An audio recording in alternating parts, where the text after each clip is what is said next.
We need to protect our quarterback, and we need to run the football. So whoever that new coach is, I hope that they bring in old school football, that philosophy of being physical, playing smart football, playing aggressive football, and playing physical football. That's what we really need here in Atlanta. And also clock management, because this year, as Kstylz already gave the coaching staff the Powder Toast Award, they were the worst all season. The coaching, when you lose 0-7, 0-8 today after the loss today, when you lose, you 0-8 in one possession games, that's coaching. I'm sorry, that's coaching. And we've lost games every way you can lose it this year. And that's why Coach Lowe, need his blood pressure medicine, because he probably like, bruh, like after a while, you become numb to it. Like at this point, we've lost so many games. When I watch the game, I'm not even getting upset. Like after we were eliminated from the playoffs, I'm like, all right, I know what it's going to be. We don't have competent coaching. So these players, if we do win, it's not going to be because of the coaching. And that's a problem. So I just hope that Arthur Blank, he's a great guy. I hope that we can bring a winner, because he's doing everything he can. Like they built a nice stadium. We got new uniforms. All of that's cool. I heard the concession is reasonable price. Now it's time to put out a winning product. It's time to put a winning product on the field. So that's what I want to see. I know this is why you guys tune in every Sunday to watch us. We try to entertain you guys and make it a little bit easier. But when you're losing, it's not easy on nobody. Trust me. Arthur Blank's blood pressure is probably raised right now, and everybody in that front office, because you ain't selling no tickets when you putting out this product. So if at this point, hopefully coronavirus come next year is out the way so we can get the fans back in the stands. But to be honest, coronavirus actually saved us, because I don't think it was too many fans that was going to go buy those PSL and those season tickets with the way that we played this season. So coronavirus actually saved us, guys, to be honest, because there weren't no fans going to see this trash we was putting out. So hopefully next year, I'm having a positive mindset. I really think that 2021 is going to be great. I think when we bring in this next head coach, I think they're going to establish will. We're going to become a more disciplined team.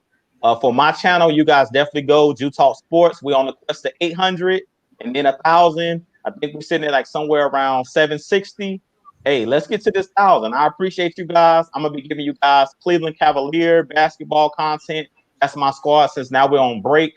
But I'm also going to be giving you guys just NBA content in general, because I know it ain't a ton of Cavalier fans out there, but I'm going to be giving you guys NBA content in general. Also on my channel, like this week, I'm going to try to give you guys some postseason content. So it might not be the Falcons, but I'm a football fan first. So I'm going to try to break down some of these playoff matchups. I don't know what the panel think about us doing something like that, but I want to break down some of this content of the playoff, these playoff matchups. Once today is over with, and once we see who's matching up next weekend for the wild card round, I'm gonna break this thing down on my channel. Who I think might win these games coming up this next week, and all the way through to the Super Bowl, just to give us something to talk about until we figure out who our GM and who our next head coach is gonna be. Because I don't know how fast they're gonna make that hiring. I heard it's a lot of people, like Mike was saying, that's being interviewed at this point. But at this point, we don't know who's going to be the next head coach or GM, and it might not be until probably after the Super Bowl. So I'm definitely going to be breaking down these matchups in the playoffs, and I'm definitely going to be watching the playoffs. Even though our Falcons is on the sideline, hopefully whoever our next coach is, they watching these playoffs so we'll know how to get there. That's how you do it. We got to get the formula, the winning formula. But with that being said, I'm going to go ahead and kick this thing to Kstylz. But again, I just really want to appreciate you guys tuning in to all of our shows throughout the weeks this season, because I know this season was like a down year for our Falcons. So we really appreciate all the super chats that you guys send in to Atlanta Falcons Nation. We appreciate that. With that being said, I'm gonna kick it over to my boy Kstylz. So y'all got me being the closer right now. All right, that's cool. Hey, we appreciate everybody riding with us all season, tuning in every week. Wins or losses, hey, it is whatever it is. Jew said something about new uniform, new stadium and stuff. But if you put diamonds on shit, it's still gonna be shit unless you flush it. And that's pretty much what this season has been. But At the end of the day, I ain't got much to say. I'm gonna just say that AFN is not just us; it is y'all that tune in and watch us. Now, like I said, I'll be doing some other content, NBA, Hawks, soccer. Well, hell, you might see some spike ball content from it. I'm watching this shit on ESPN. It's the funniest shit I've ever seen in my life. Some ultimate tag, whatever. We can do all that. But just like Big Low is, I'm like I said, I'm new in the universe as well, the YouTube universe. Hey, I'm trying to keep up with these guys. Hey, if it wasn't for these guys, I wouldn't be doing this thing now. And they the reason why they keep me on my toes. And just like y'all too. So, like I said, just leave comments. Like I said, we'll do videos on them. Like I said, we can talk about why Matt Ryan sucks. We can do all that stuff. Just no, let it go. Just give it to us all. But Falcons, I need y'all to change this damn culture for next season, because if it's gonna be the same damn show, dude, hold on. I'm gonna show you the state the Falcons left me in this season. Remember I told you I talked about my hairline and stuff? This is the state of the Falcons left me in this season. I'm gonna show you a picture.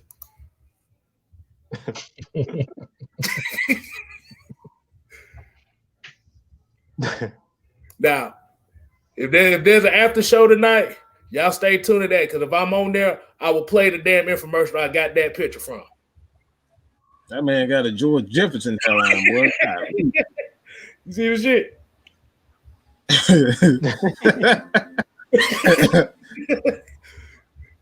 But like I said, this has been therapy for me and for all of us. And like I said, we just appreciate show appreciation for what you have now, because you might not have it tomorrow.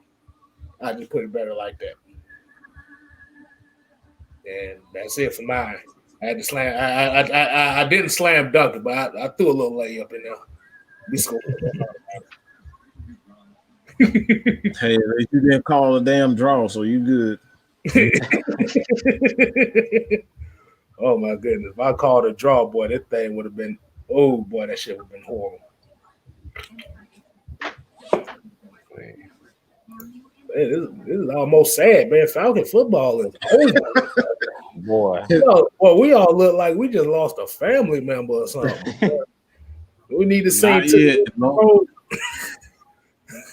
We need to sing Black Monday tomorrow, so it might be tomorrow. So I'm just waiting for tomorrow. I just need to see Dirk Cutter gone. That's all I need.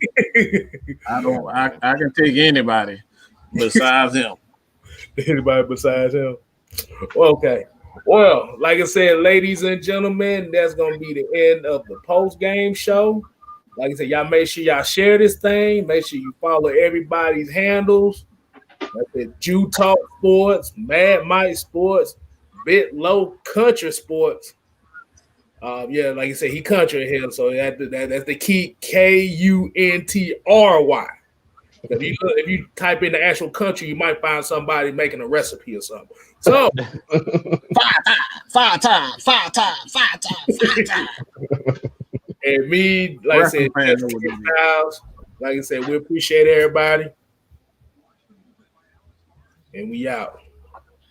Rise up. 8 times down. Motherfuckers.